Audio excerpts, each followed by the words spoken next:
Hello, and today we'll continue with chapter 1 for Nerus.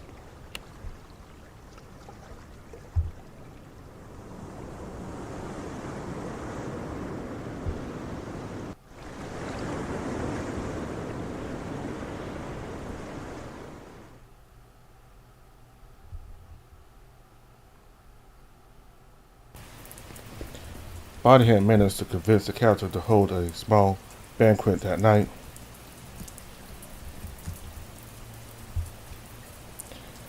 The crocodile had seemed worried when he noticed clouds accumulating as the storm would put a halt to his plan, but all that fell that night was a gentle rain. The sea was undisturbed. Nock wouldn't let his element assault a vessel with two of his precious monks. Seamen and the passengers both were invited to join a banquet at the communal arena, at the communal area in the gun deck. Elisa had considered skipping the event, but Body dragged her out with him. Like Body expected, the abbots had decided to attend. They looked awkward among the big sweaty seamen, but they could probably bear with it as long as they didn't starve in their cabins. The Nock monks and the hunters were there as well. The investigators sat down and started to dig in. Elisa was distracted looking at the cannons when Body tapped her shoulder. "Are you ready?" Rather than answering, Elisa reached out to one of the nearby plates and started digging in. The plan was for Elisa to eat and pretend to get sick. She would ask one of the seamen to take her outside and then return to her cabin. Body would keep watch on the abbots to stop them if they noticed them doing something suspicious. The Herbert woman initially thought it was a great plan, but with the quality of the ship's cooking, she thought she might fall ill for real. A few minutes later, she got up from her seat, holding her stomach with a consternated expression. She spoke to one of the nearby seamen. "Excuse me, can you escort me outside? Something I ate must have made my stomach upset." "Sure thing, lass. Come this way."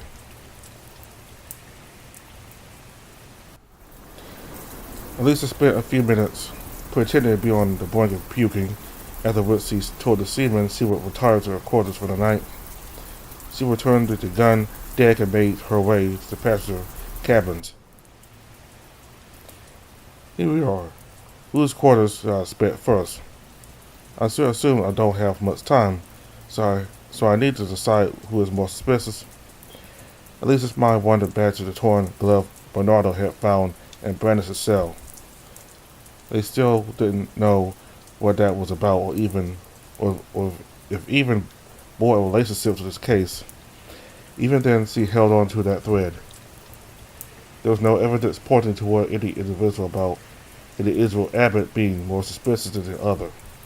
All she had was that one unexplained piece of evidence, and so she decided to start with Brandis' quarters.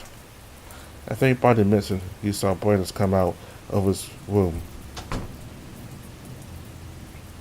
Such a fancy cabin compared to ours, and he seems to be sharing it with another one of the abbots. Elisa proceeded to inspect every nook and cranny of the room. She looked inside the cells, over and under the table, felt about the seats, turned the pillows over, and searched beneath the beds. Her search didn't bear any fruits. "It's no use. I can't think of anywhere else where they hide the file. And Brandis doesn't have it after all, or he already moved it to a different location. That would be troublesome. Don't even have enough time to search another cabin. I should try either way." Lisa stood up, determined to continue her search, when she noticed something that made her gasp. There, on one of the nightstands, was a book titled "The Snake's Cry." She walked up and held it as if it was something delicate. This is the title of the book that was missing from Oscar's cell. Throwing away any sense of delicacy, Elisa opened the book, turned it upside down, and began staking it. Soon something fell from between its pages and she tossed it on the bed. It was a single yellow folder. Her hands grasped it with strength, and she tried to tear it apart, but the white chains of the seal of preservation appeared over the folder's surface, preventing her from doing so. Yes, this is it. I really would like to read it, but first I need to get out of here before I am discovered. Lisa placed the book back where she found it and fled the cabin. I suppose I should wait for Bonnie in our cabin, but what if the Abbotts come here and notice the file is gone? Should I go back to Bonnie now? Should I take the file with me? Lisa noticed her vision getting blurry. She looked down at her hand, but seemed to leave other images behind it as she moved it. She lowered her head and trembled as a loud explosion resonated from somewhere outside the cabins. Slowly, she opened her eyes and looked around. Thunder? No, that's not it. It's like when Giorgio and Oscar died. But that wasn't all. There was something more sinister in the air this time. It smelled like that of smoke made her nose wrinkle. She entered her quarters, hid the file inside her sheets, and sprinted out of the pasture cabins.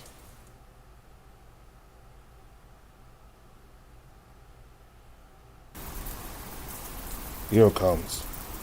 The werewolf started chanting under his breath as he moved his hand in circles over a cup filled with water. It started to tremble as if shaking nervously for being under the gaze of all the seamen, the Abbotts and the hunters. Alois then raised his hand in one sharp motion, and the cup's contents flew up. They split in thousands of little drops, which spun around the werewolf's hand before rejoining into a bigger water sphere.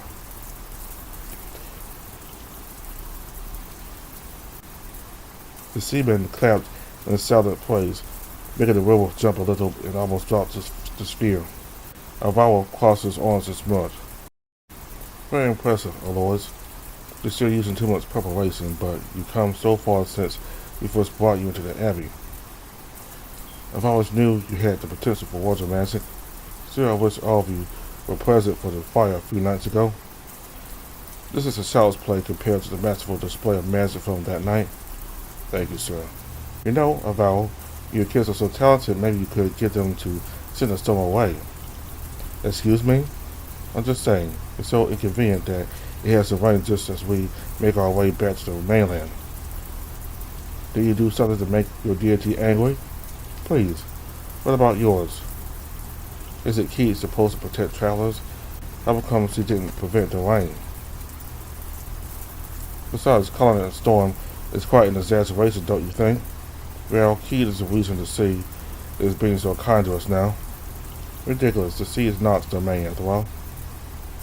The two Abbotts continued bickering, the size of their clashing egos so great it seemed to pull everyone's attention towards them. With a sigh, Alois returned the water sphere to his cup. The crowd dispersed and everyone returned to their seats. Bonnie watched the scene in silence. The gun deck's communal area counted with 3 long tables.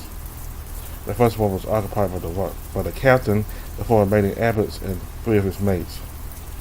The 2 monk nuns were sharing a table with the 3 hunters and the 4th mate. The last table was occupied by Bonnie and some seamen. I hope Alicia finds that file. If we can't get a hold of that by the time we reach land, we might be forced to let the culprit go. I'm sorry, Alicia, but if we make a move too soon, this could turn into a bloodbath. It's safer if I don't let anyone know yet, not even you. The Abbotts had finished eating a while ago and were now finishing their wine bottle. Bonnie had taunted his uncle and managed to get him to convince Alois to do that trick. He still had some ideas to buy Alicia time. That's an impressive display of magic, Alois, but I still think your talents are wasted at this old man's church, if you ask me. Bonnie settled him from his seat. Alvaro frowned, and now annoying Luca stood up. Excuse me? I've been watching you these last few days, and I think you're a smart kid. You will probably find success in my line of work. I don't know what you're playing at, buddy, but don't try to fill the kid's head with nonsense. But it is an interesting idea, is it not? Indeed. I bet Avalo has been pressuring you into getting better at magic and has neglected your own talents. Let's perform a little test. Roger sat on the bench to face the two other tables. Alois and Alvaro both got up and walked closer to the detective. This is a case I've heard of from a police officer. I want you to tell me what you think this situation is. This happened a few years ago during a museum excursion. This young man, who was the son of a local entrepreneur, and his brother were attending the exhibit that day. Let's call the younger brother John and the older one Dan. They were being accompanied by some other friends from the other Woods families. At some point after the main excursion ended, the group dispersed to wander around their favorite parts of the exhibition. It was a few minutes after this that Dan came to the museum's authorities to complain one of the rooms he wanted to access was now locked off. They opened the door, and inside they found John's fresh corpse collapsed on the floor. They immediately called the police, and the investigation began. The murder weapon and cause of death were easy to determine. Someone had opened one of the cases containing a small but weighty statue and hit John on the head with it. It had taken him a few hits to kick the bucket. Although they recovered the murder weapon, it looked like the culprit had grabbed it using a piece of fabric and they were unable to recover the fingerprints from it. The piece of fabric was recovered later and was one of the pieces of evidence that proves the perpetrator's guilt, but let's not get ahead of ourselves. The prime suspect was originally the older brother, who now enjoyed a larger share of his father's inheritance. However, he was disregarded very quickly as he lacked the tools necessary to recreate the conditions of the crime scene. Namely, he couldn't have unlocked the case or locked the door. Naturally, this meant the employees at the museum were the most likely perpetrators. This led to an interesting discovery. That day at the museum, a girl that knew both of the boys was working herself. She was employed by their father at one of his businesses, and the three of them had met in the past. Let's call her Martha. The police looked into Martha's relationship with the victim. Some of her co-workers testified that she and John met very often and might have been having a relationship behind his father's back. So the main theory at the time became that something had gone awry with the relationship and that precipitated Martha to kill John. She didn't have anything to gain from his death after all. So, what do you think happened? Buddy turned to Avalo first. The older crocodile crossed his arms and nodded. Not even I would think a young lady capable of killing her lover in an impulse. There must be another explanation. What I find more likely is that someone was trying to get back at John's father. You inevitably make many enemies when you make it big, after all. It was probably one of the other employees. I couldn't tell you who, but I don't doubt the police could discover after looking into all the people present that day. Not a bad answer. Alois, the werewolf has been standing there like a statue, not looking like he was paying much attention to Buddy. As soon as he started talking, however, it became evident this hasn't been the case. There's one thing I found strange. You mentioned the siblings knew this Martha because she was employed by their father, yes? Correct. Was this the case at the same time she was employed by the museum? Correct again. I haven't been to your country of origin, so I'm basing this on what I have read of the outside world. But I understand it's not common for women of that age to work multiple jobs unless they are in a financially tight situation. Perhaps the older dead to the wrong people or had an ill relative. Either way, it sounds like she was pressed for money. I suspect this is why she decided to make a move on the younger brother and keep it a secret from their father. Well, this might be true, but does it relate to the crime? She would have been better off trying to seduce the boy than killing him. Or do you think the police's theory was a solution? Not quite, Abbott.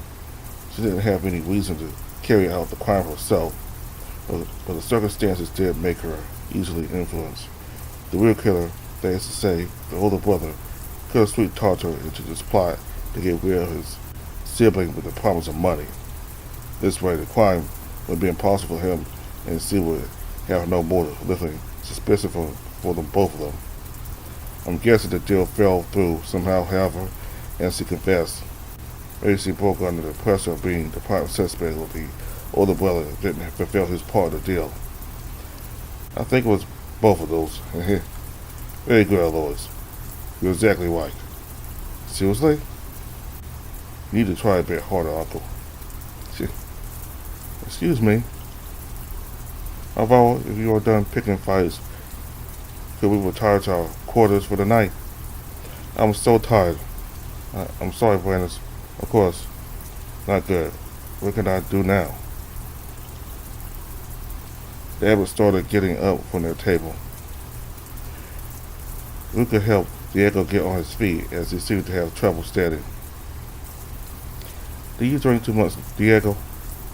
How strange. It was just wine. Diego heard something drip down to the floor and saw Luca's eyes and mouth open with a mix of fear and surprise. When he looked down, he noticed a red drop on the bench, and then another, and another. He suddenly noticed how hoarse his throat felt, and when he tried to unbutton his jacket, noticed how purple and swollen the tips of his fingers were. His vision went black. The last thing he felt was a dull impact as he collapsed on the table, knocking over his plate, cup, and the empty wine bottle.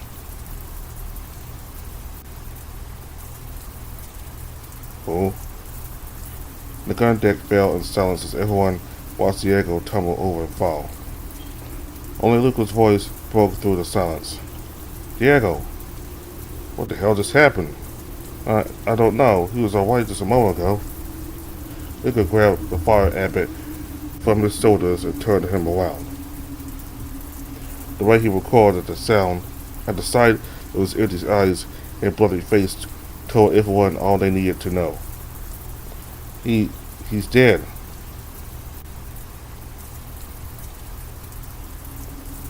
Don't move. The captain shouted when he noticed Brandis and Alvaro walking away. He pulled his gun out and aimed it at them. The hunters immediately reached for their weapons, but hesitated when they noticed the seamen and mates were already up and keeping an eye on them. Arturo turned to Layla and Jose and told them to stand down. What is the meaning of this, Captain? I should be the one asking. Where are you going? I'm just tired. Want to go to sleep. Stay right where you are, Brandis. It wasn't hard to figure out what was going through the captain's mind. The Abbey murder case wasn't over yet, and the most obvious suspects were those who had been at the Abbey and had been sitting next to the victim, the three remaining Abbotts. A few seamen were surrounding Brandis and Alvaro as the captain got closer to inspect the corpse. Move aside, Luca. The captain reached out for Luca's shoulder, and then, as if he was nothing but a rag doll, the captain went flying backward and impacted against the wall. His gun flew off his head and fell to the floor. Everyone, run! The werewolf had the best view of what had just happened, so he was the first one to shout. He had seen with complete clarity the rocky arm that had rushed the captain away, as well as the one that was now grabbing Luca's skull. He saw clearly how those clawed fingers dug into his hair, then his skull, producing a crunchy noise as the Abbott resisted by punching the rocky appendage and letting out a garbled scream. Once he finally left, his corpse got tossed outside as the deformed creature Diego's corpse had turned into attempted to rise to its feet. By then, the hunters were already drawing their weapons and leaping at the monster. Aloy sprinted towards the captain. What the? Why did he mutate? Does it matter? Get up, idiot. Aloys, get out here, Frank. I'll be right behind you. But, Alex, hey. Evelyn, get out here, now. On the captain's orders, the seamen started rushing everyone towards the stairs. Body wanted to see what was happening, but with this many people getting in his way, that was going to be impossible, so he cooperated. He was the first to make it out of the communal area. As he went up the stairs, he caught a glimpse of Frank and the two remaining animals behind him. Body stepped into the dark and began running towards past their cabins. It seemed the seamen accompanying him were going to turn around to check on the people behind them when a sharp nose rang out.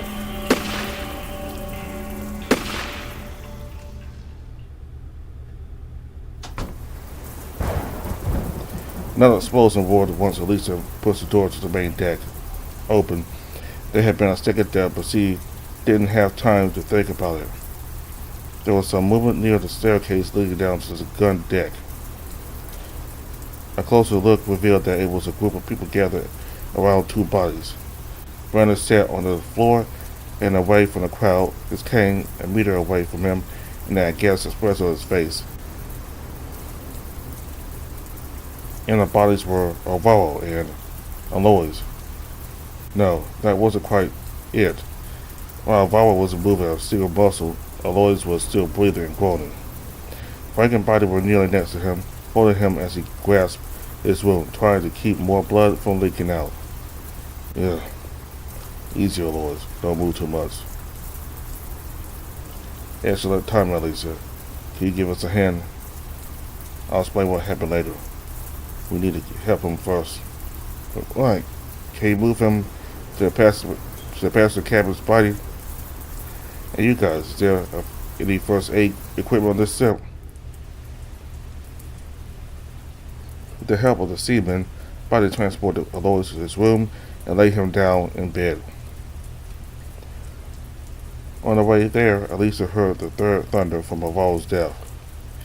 She disliked the idea that she was growing accustomed to whatever those explosions were, but there were more pressing matters to worry about.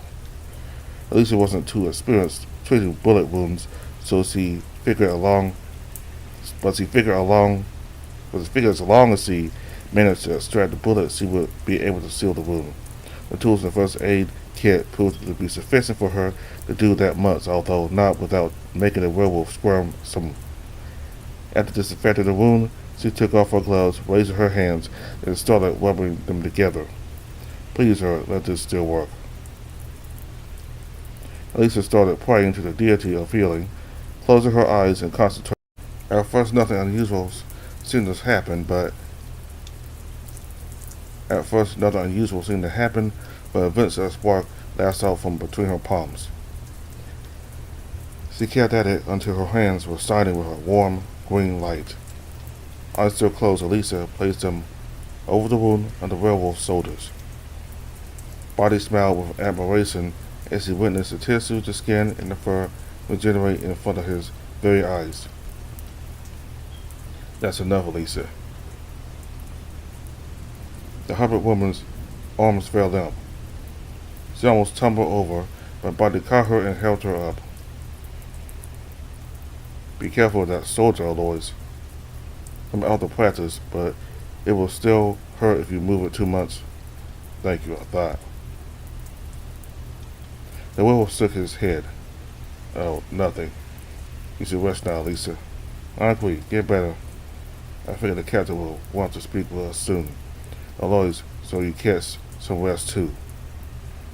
Elisa showed Body the file before taking a nap.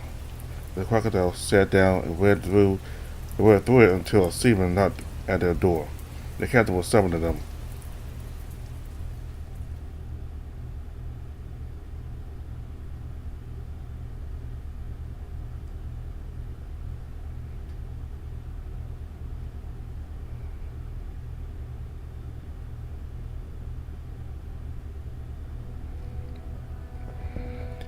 Everyone who had been present at the congregation and the gun deck was there.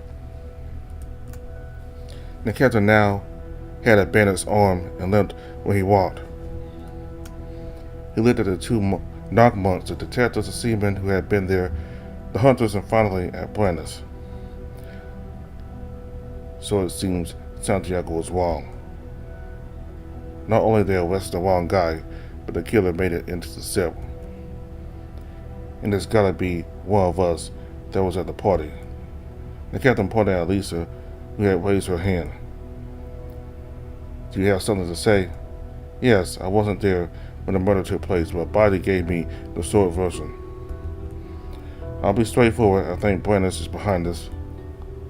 To Lisa's surprise, it was only the oldest hunter that directed a glare of approval at her. Everyone else was surprised by her bringing up right off the gate. The old man simply sighed and shook his head. First, all my fellow abbots died, and now has to come under suspicion.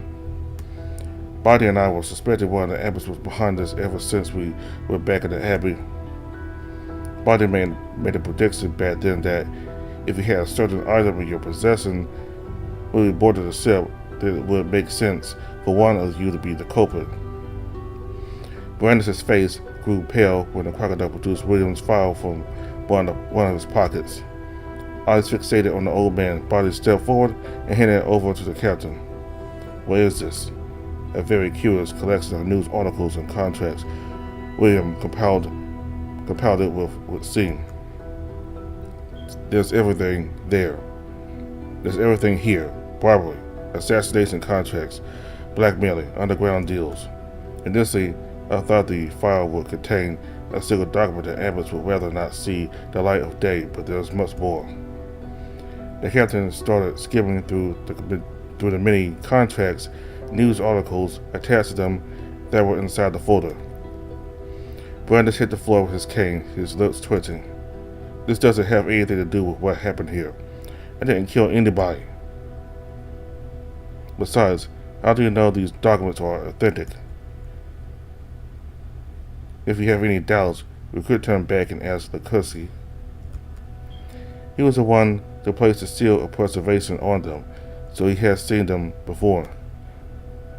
I understand a descendant might misunderstand mortal affairs, but you wouldn't suggest he was lying, right? Excuse me, I have something to say. Aloy stepped forward, and the captain raised his eyebrows from the file briefly to permit him to speak. Do you remember what happened when we were escaping from the abomination, Captain? I was barely conscious, so I didn't see anything. All I remember was you carrying me. Then I felt the rain follow me. Right after a gunshot rang, I hit the floor, and before passing out, I heard the second gunshot. Yes, we were right behind the abbots when the gunshot rang out. Finally, the detective and the seamen were all ahead of the abbots. I couldn't see more than silhouettes, but I suddenly saw a flash of light and then a viral collapsing. Brandis must have shot him at point blank. There's no other explanation. And that's why you jumped ahead to try to stop Brandis, I see. In the end, we were unable to find the gun he used. He must have tossed it into the sea after shooting you. And let's not forget, he was in the most convenient position to poison Diego too. But besides Brandis, the captain lowered the file and took a step toward the old man. We still don't know what caused Diego to mutate. It's the churches that tell us all the time that abominations are created when people fall for the temptations offered by the demons. If that's true, how can we trust you after that? Just keeping Alvaro and Lucas's corpses here is a risk now. You should be grateful we didn't throw them overboard already. Brandis gritted his teeth, unable to come up with a retort. If you are innocent, then I'm truly sorry, Abbott. You'll have to sleep at a cargo hold tonight. Think of it as a measure for your safety, but yours and ours. If you are innocent, the police will prove it once we reach land. I'll keep this if you don't mind, Detective. Yes, yes. To be honest, I'd like to sleep for what remains of our journey. Buddy turned around and started making his way back to his quarters. Elisa stood there for a moment before following him. Two seamen had to restrain Brandis to take him to the cargo hold as the old man swung his cane, trying to hit them on the sides of the head.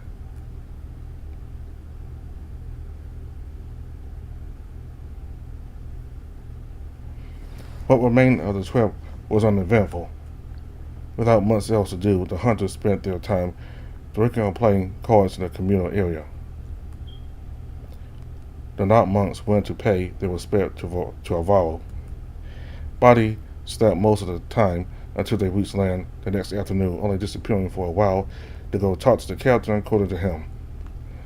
Elisa was still thinking about the conversations he had with Frank and wondering about the strange things that had been happening since he arrived at the Abbey. She recalled the Shadow's words, but still couldn't make sense out of them. Perhaps it all had been a normal dream, and she should forget about it. Still, the pit in her stomach was growing bigger with each passing hour. Was he really worried about just her dream? Was there anything about the case that hadn't settled well with her? Something was off, but she couldn't put it into words.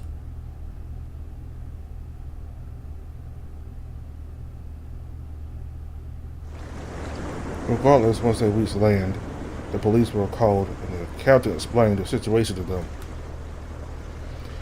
It took some convincing as well as showing them William's file, but ultimately Brandis was arrested. It was hard to say what this would mean for the churches in the future, but Elisa was glad seeing Buddy had come out of this affair unscratched. As they made their way down the boarding bridge, Elisa decided to ask Buddy one of the many questions orbiting her mind as of late. Buddy, are you sad? About what? Well, your uncle just died in front of you. I don't know. Are you handling that well? Buddy gave her his usual grin of amused surprise. Don't worry about me, Elisa. I hadn't seen the guy in years, and our time together was scarce and unpleasant. I'd be much sadder if I learned something happened to your dad. Oh. Out of the harbor, Elisa noticed the area around the set was still cordoned off, and the police were still around. It would probably remain like this until they finished the early examination and the new victims removed their bodies. Brandis has been taken away, but she also got the impression they were on edge. Did something else happen before we arrived? No, but something will happen soon. What is that? Detaining an actual killer, of course. Wait, so Brandis didn't kill anyone? There's a good chance he did. A fingerprint analysis on the book in which you found the file will reveal who had it and point us towards Arthur's killer, who might be Brandis. But as for everyone else, Brandis or any of the other abbots didn't kill them. Then who did? He did. Buddy nodded towards two people just a bit ahead of them. Hello, Detective Elisa. Are you guys alright? We hadn't had a chance to chat since last night's incident. Yes, thank you for asking. Aloys, I need to have a word with you.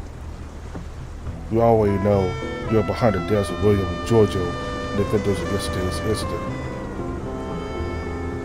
Frank's jaw dropped and he turned to look at the werewolf. Aloys hadn't moved an inch, impassible as always. I see. I suppose that explains all the good officers still on the premises. A werewolf being arrested on the charge of murder is unprecedented, and no doubt it would be dangerous were they to offer resistance.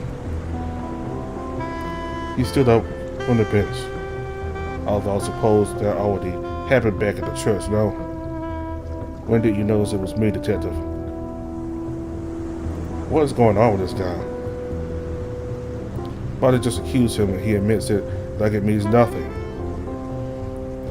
Considering the gravity of this crime, he'll be executed as punishment. Why is he not fighting back? Guilty or innocent, anyone will try to defend themselves. We can talk about that later if I feel like it. I'm the one answering the questions. The police officers had closed in, forming a similar circle and casting the detectives and the monks. You can go fight. Don't think you can get out of this harbor, however. We still have some questions for you. The young man flinched as if Body had just snapped his mandible closed in front of him. He lowered his head and slowly walked away from the scene. There isn't much to say about the first two murders. I was certain they played out just as Santiago said, except you were doing the killing instead of Remigio. Still, Remigio did give you a hand. To be precise, he aided you in getting the master key and an alibi.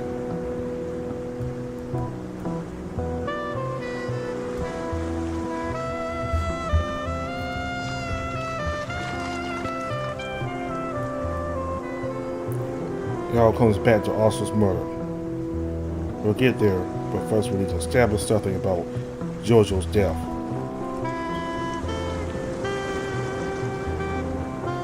I had been wary of Remigio ever since our first conversation. Not only was he the only one to witness Giorgio breaking into the Abbey the night before, but he claimed to have forgotten telling Santiago about it. It sounded made up. Still, I saw no reason for him to lie back then, and given the lack of leads at the time, our only choice was checking it out. So Giorgio turns out dead. Why would Remigio warn us that there were going to be another murder? Maybe his memory has deteriorated with age. He was telling the truth. But another possibility was that he wanted the great witnesses. What for? To make us notice the master key trick Santiago figured out. Think about it. Why was the door to the study closed when it normally shouldn't be? Alois wanted the trick to be noticed. I imagine that's also why Remigio didn't bring any of this up to defend himself during the trial. He willingly took the blame to help Alois complete the crimes. But there was another objective he pursued through Giorgio's murder, to make us fall for a false narrative for pushing for him. How sharp. Yes, that was my main objective with Giorgio's murder. The ransacked study and the open safe were left that way to push you toward a particular conclusion. That both Giorgio and the culprit had come to the study for the same reason, the contents of the safe. I suppose that's true, but we didn't know what to make out of it until we found that page after Oscar's murder. Was that also part of your plan? No, that page making it to you was pure coincidence. It didn't mean much to us before Oscar's death, yes. But it did for another group of people, the Abbots. How did they know about it? This file you speak of is some sort of insurance. Of a promise, rather. One thing I learned while reading about the old world is that the promise of mutually assured annihilation is a good way to stop the greediest of men from obeying their impulses. Each of the Abbots had their skeletons in their closets. The purpose of the file was to ensure none of them would try to expose each other, for if they did, their secrets would be revealed in retaliation. But Brandis didn't consider what would happen if one of them died before picking a trustworthy successor. You know a lot about the church's inner workings, don't you? Body didn't answer, but Lisa could have sworn she saw a grin flash in his face for just an instant. Not only was William an easy target for us, but also a tool to force the other abbots to stay. Leaving the abbey without recovering the file first would have represented too big of a risk. The abbots were the only ones that should have known of the file, and the fact it was missing from the crime scene led to a certain conclusion. One of them must have killed Giorgio to keep the file. You were counting on them following this line of logic, weren't you? Well, yes. When you think about it rationally, if one of the abbots were to betray the rest, they don't have much to gain from obtaining William's file. But in this case, we are talking about very elderly men, some of them being over 80 years old.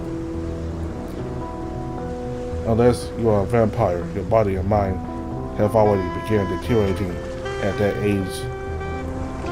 And to top it off, this whole system betrays that there was a pre-existing distrust between the abbots. I didn't need to do much to make them turn on each other.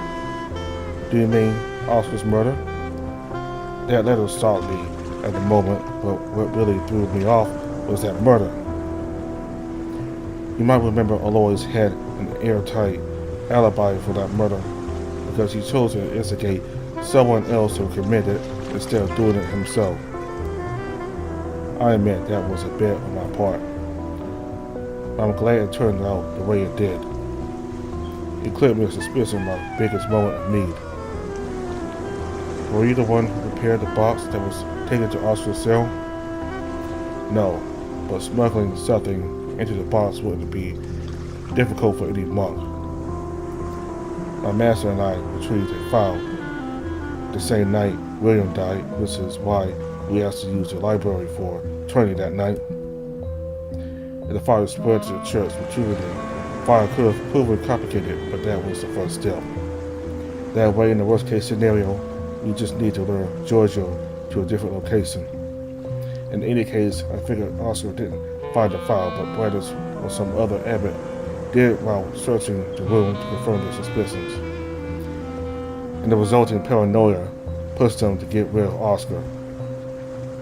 Then the reason they suddenly wanted to leave after Oscar died was because they had just recovered the file.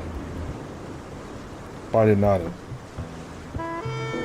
As for what happened on the set, that's simple when we take into account your qualifications.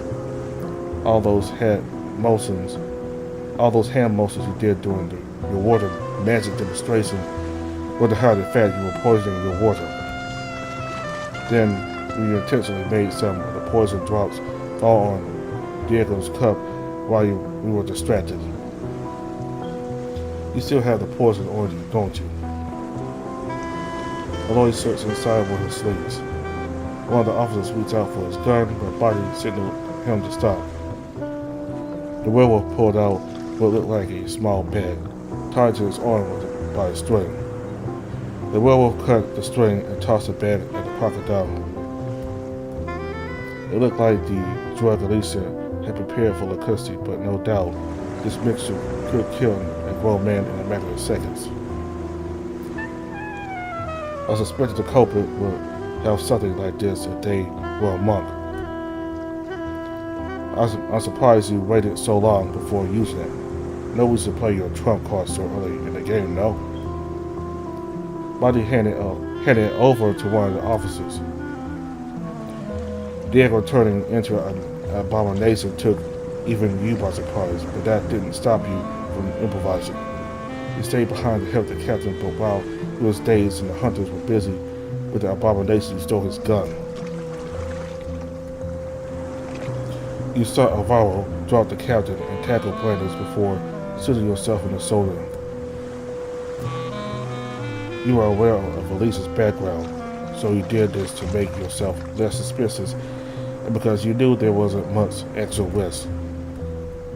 Finally, you drew the gun downstairs. The captain didn't even consider that his own weapon had been used for the crime. Not until I suggested, at least. I believe the truth about the crimes is clear enough, but I still have questions. For instance, what was your objective with the threatening letters? William never saw those. Remigio placed them in his study the night after the fire.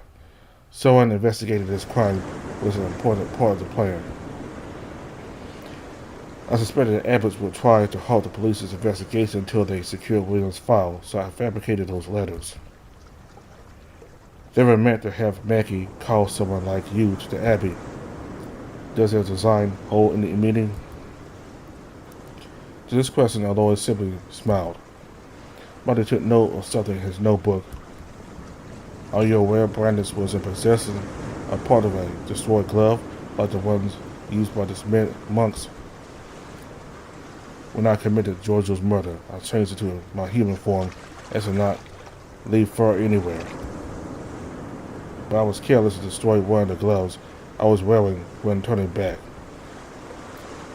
I tried to collect all the pieces, but I must have left some behind. Brandis must have found them while snooping around the church and took them after figuring out they were a clue. I see. When did you notice it was me, Detective? That again? Well, I'm curious about that as well. I realized it was you the morning after Oscar died. Something didn't make sense to me about that letter you sold us. Ryder took a moment to think his next words over. There was nothing strange about the letter itself, but that collar of yours would have provided all the means of communication you could need to contact Knock. What you did was a trick for someone not very well versed in the customs of the Church of Knock. Yes, it was unfortunate Maggie called you of all people. Body knew that far back? I guess we didn't have any evidence of Aloy's back then, but still. Come to think of it, he did mention he wanted to obtain the file before finishing the case. I thought that was because he suspected it would prove the Abbott's culpability, but perhaps there was another objective. What did he think would have happened if we had exposed Aloy's without obtaining the file first? More importantly, I have a question. What is it, Lisa? How do you know all this, Alois?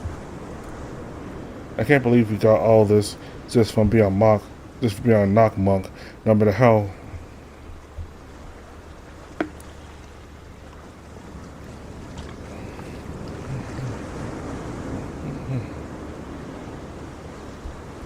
Huh? Then, yes. Considering my uncle is dead, the only person I can think of that could have provided Alois with all this information is Knock himself. Maybe that letter really was written by him. But why on earth would Knock do something like that? His Abbott died, and there's no telling what will happen when the church is to clear his own. That's the last thing I want to know, Alois. Why did you do this? Could it be that you are related to one of the Abbot's many victims? Or was there more to it than revenge? Did Knock merely help you, or did he put you up to this? The werewolf looked down and, after a while, placed his hands on the sides of his mask and removed it. There's one thing you didn't figure out about Remigio and me, Detective. It was mentioned that Remigio was related to the former Abbot of Fire, remember? I see. You also mentioned that the Abbot's children went missing. Are you one of them? Yes. I didn't know about this either until a few years back, just before I moved to Smith's Abbey. Knock told me that truth, among many others. That's how I managed to get Remigio on my side. So it was revenge for Remigio, perhaps. After learning the kind of people the Abbotts are, I can't say I care much for avenging my family. Especially since I don't have any memory of them. I don't resent this either. I have enjoyed a satisfying life so far. I occurred to Abbotts to make a point. What do you mean? I could explain, but I believe you will realize it. I believe you will realize what it was by yourself soon enough. Heh, you really are an interesting fellow. I'm afraid I'm done answering questions, Detective. If you have any more doubts, well, you can figure it out yourself or wait until my trial. Whichever happens first. Now, shall we go, good officers? Alois outstretched his hands, but no one stepped up to apprehend him. Body side put away his pencil and notebook and asked for a pair of cuffs to the nearby officers.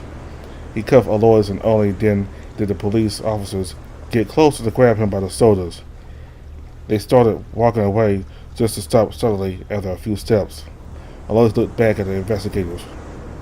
"Oh yes, one last thing. Elisa, Frank told me you guys had a conversation last night. Excuse me for intruding, but is your father's name Ralph, by any chance? Do you know him?"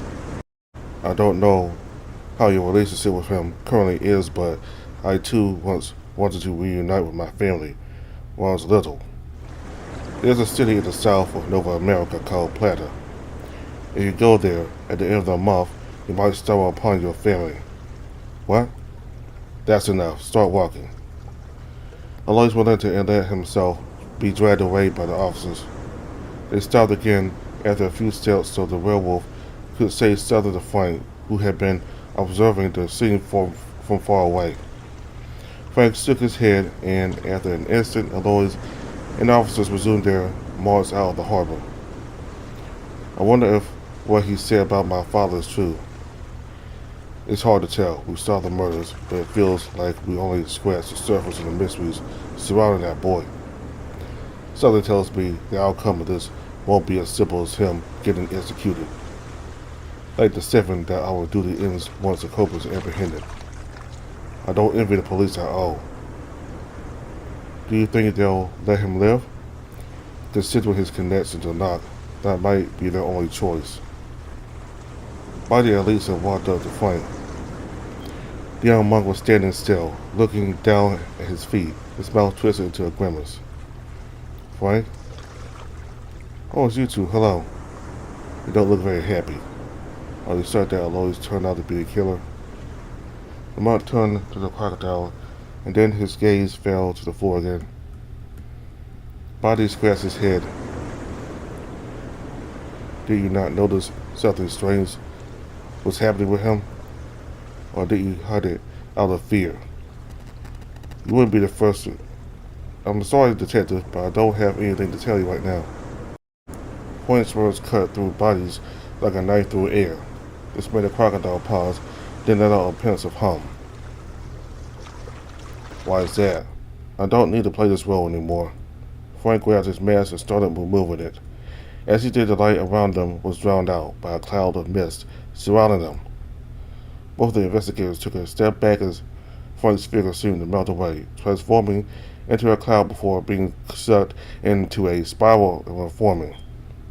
By the time he tossed his mask, a different creature was standing in his place. The remaining officers got closer when they noticed what was happening, but lowered their guns once they noticed what they were looking at. "I don't need this anymore either.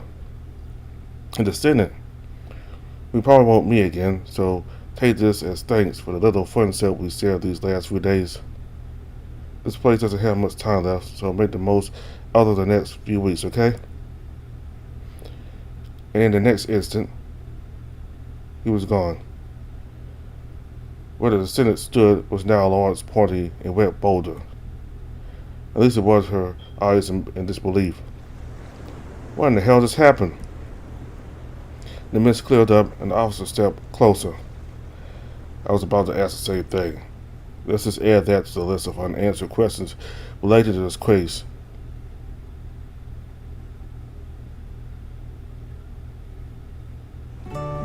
Body spent the following minutes explaining what had transpired for the officers to add it to their report. After that, he and Elisa got permission to get out of the harbor while they finished their work here. They decided to go to the city and buy a snack. After an hour or two of window shopping and arguing what to get, they ended up settling with some cotton candy before returning to the harbor. "I can't wait to get home. How long did it take you to get here from there, anyway?"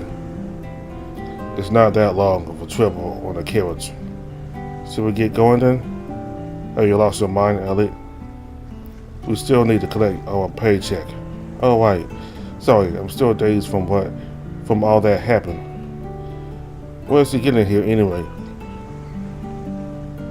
"She said she'd be just a couple of hours behind our schedule, so I'm guessing she'll be here any minute now. It took around another hour of meandering before a small ship appeared on the horizon. Once it docked, two people got off to be welcomed by the investigators. I hope we weren't waiting for us too long, buddy. We kinda were. Not at all. It's good to see you made it here safe, you too. I couldn't help but notice part of the harbor is cordoned off. What happened?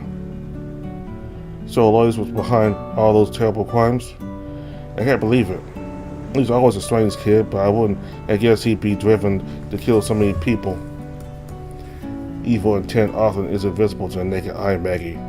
Aloysius never showed much of what he thought, and I guess now we know why. I suppose so. On a different topic, what will happen to Brandis? I don't think he'll return to Tim's church as an abbot after this, not even if he's found innocent for Oscar's murder. Part of the responsibility will fall on him, I believe. All this was possible partially because of the flaws of this foul system he came up with. At least if Aloysius was telling the truth about that. I think his reputation would be ruined soon enough regardless. Perhaps. How is Frank taking the news incidentally? Oh, Bernardo, we have much to tell you. A sinister chuckle rumbled out of Buddy's throat. After finishing catching up, Maggie delivered the promised payment and thanked the investigators for their work. Although they had been unable to prevent further tragedy, she was nevertheless happy to see light had been set on William's death. With looking into her eyes, Elisa couldn't help but think she had learned more than she had bargained for. Nevertheless, they accepted the payment and went their way alongside their recruit, Bernardo. There was still much they didn't understand about the case, and Elisa couldn't get Aloysius' last words for her out of her head. But seeing Maggie, the husband thought this might have been acceptable. Maybe the full picture would turn out to be much more than what they had bargained for, and Elisa was right. Her only fatal mistake was failing to notice they already had been set on the path that would lead them to that truth.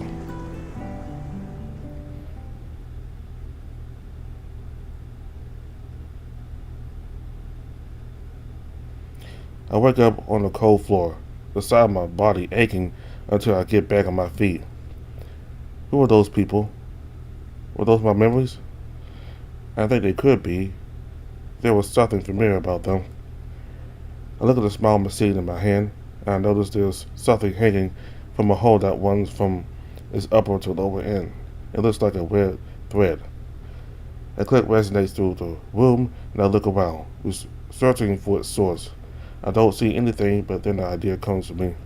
With hope in my chest, I walk up to the room's door, and slowly I try to open it. The knob offers no resistance, nor does the door once I push it. After hearing the most relieving creak in my life, I take a deep breath and step out of the room. The only issue now is that I still don't know where I am. Before me is a hallway that continues until I can't see its end, lined up with a rusty iron railing what looked like barred off rooms. It's still as dark as it was inside that bedroom. What is with this architecture? It all looks completely different from the room I was just in. It's just some kind of factory or a prison. Right down the corridor, examining my surroundings for any sign of life. I can't imagine anyone has ever been here in years. The bedroom's door opened because that oval machine got turned on. In that case, maybe I could use it to get out of this place too. It's been a few minutes and I still don't see where this corridor ends. But my hopes get shattered as I notice the device is unresponsive again. The little red thread going through it is gone. I just don't understand. The fear I had been feeling when I first woke up in that bedroom is slowly being replaced with frustration and annoyance. Why can't I remember anything? How the hell did I end up in such a bizarre place? Fine, since you insist so much, I'll show you something nice. Take this as my token of gratitude for you, traitor. Huh? What was that? Another memory? Did it have to do with how I ended up here? I can feel I'm close to recalling something important, but I bulge up and look at my hand. The little device is on, but when I look at the screen, what I see baffles me. Go this way. The screen is now displaying a rather crude drawing of a compass pointing behind me. I try shaking it and notice the compass's arrow moves as I do. But why is it telling me to go back all of a sudden? I look up from the screen and I realize the path in front of me is growing darker. It grows darker and darker until it looks like a solid black wall. When I see two red eyes open and look at me from inside that darkness, I don't have time to think. Whatever that was, my neurons immediately fire up and tell me it's terrible news. I turn around and run away. I hear the device do that annoying sound again, as if trying to get my attention. The screen now tells me to take a turn to the right. I do as it says, and end up in another hallway identical to the one I was just in. I can hear something like a wave coming for me from behind, so I keep going without thinking. After a few more turns and corridors, I arrive at a staircase leading down to a lone door. I almost fall making my way down, and once I'm there, I throw the door open. And then I slam it shut behind me. I find myself in a large empty room where it looks like a fountain at its center. Out of breath, I climb down another set of stairs as I get closer. My feet get wet as I use the lower parts of the fountain and steps. The water has a red tint to it, and the device seems to tremble in response to me getting close to it. I let go of it, and it floats above the fountain. Suddenly, countless threads manifest through it, rising from the fountain to the invisible ceiling. The screen grows green before turning it off again. I remember this sensation. It is waiting for me to touch it. I suppose I'm not getting to the bottom of this mystery without doing this. If this goes like last time, the device will show me more visions, and among them, there could be clues about my situation. Perhaps it is a stretch, but what other choice do I have? Besides, exploring outside seems like a poor idea right now. After I saw, I reached out with my scorched arm to the device. I don't know what it has in store for me, but I tend to get answers this time. My vision flashes as I'm pulled into a new world. And this time, I can tell there is a presence here. I don't know if it's coming from inside the machine or from whatever place I'll go to next. But wherever I end up, I will not be alone.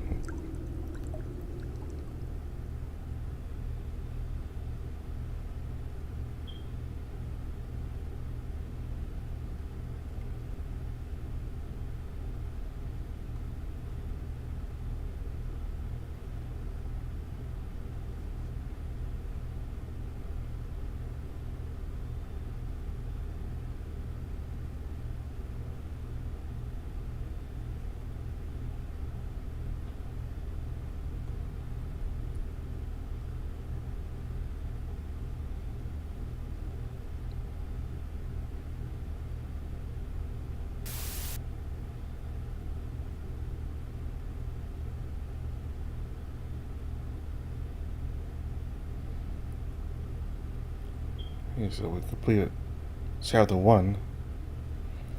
So we now have access to chapter 2, which we will do next time. So before I get to what we just saw with whoever this person was and whatever all that was, I'm going to talk about how the murder mystery ended. So, Alois is a murderer, and Remigio did aid him in what he was doing.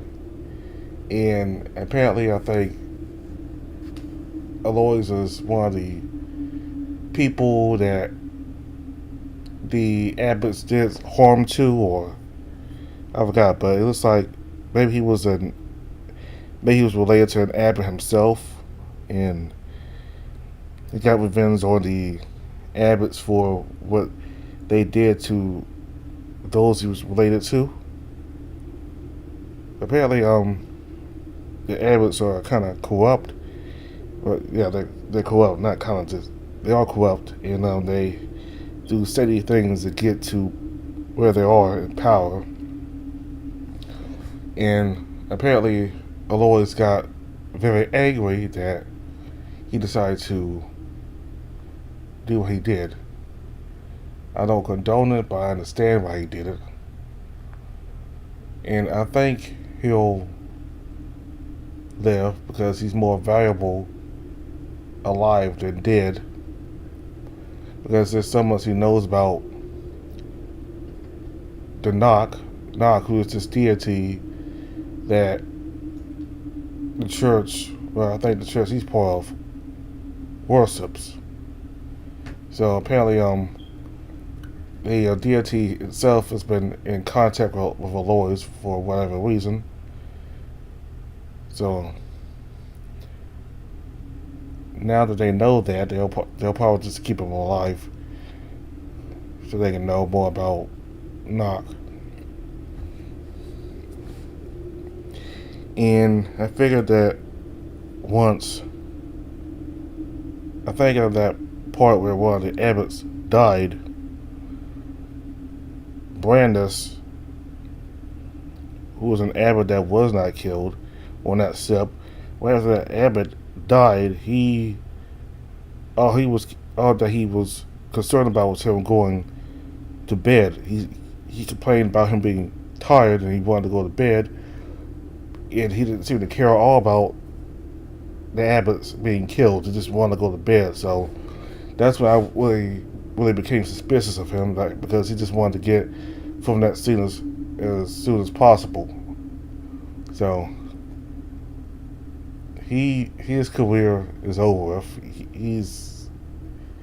He certainly had a bad hand in all this also. So about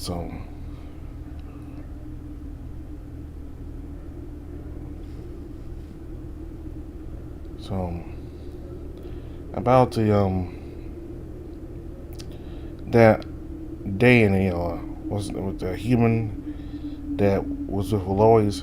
Turned out he was a descendant, and I wonder if Lacusti knows him.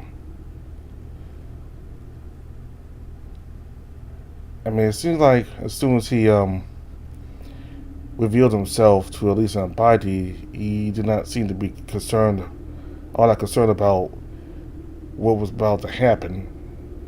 So it looks like the planet is about to be, I don't know if it's going to be destroyed or something's going to happen that will kill everybody there, but he made it clear that their time alive is limited, and they should enjoy what little time they have left. And of course, like during the transitions from one day to another, we all knew how much time we had left. So I figured that something big was going to happen each time the transitions went through, telling us how many days we had left. So apparently, he, for some reason, was merely here to carry out a role, and that as soon as his role was completed, he didn't care to continue no more, so he just revealed who he really was, and he just left.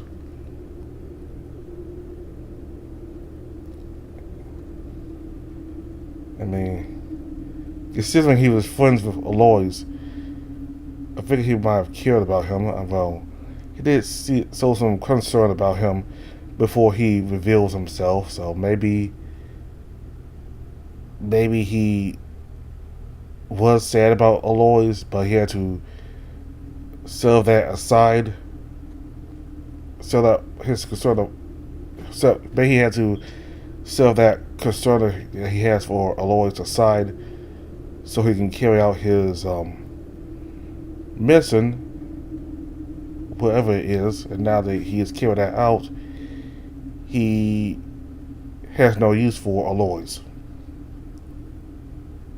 So, obviously, nobody there knew anything about him being a descendant disguised as a human, especially Maggie.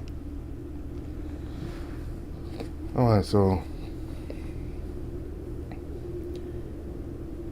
I don't think this will be the last time we see Elisa and Bitey, because it said that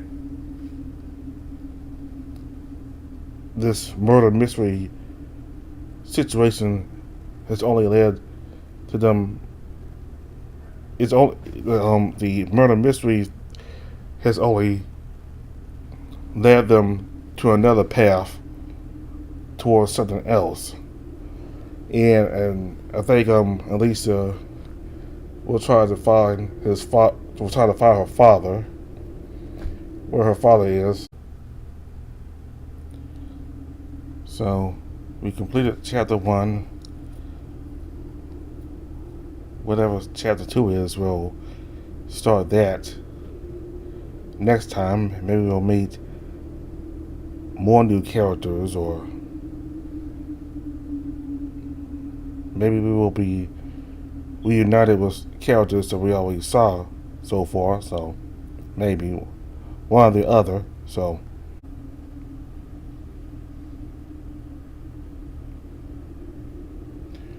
about whoever this person is in this device that he's holding.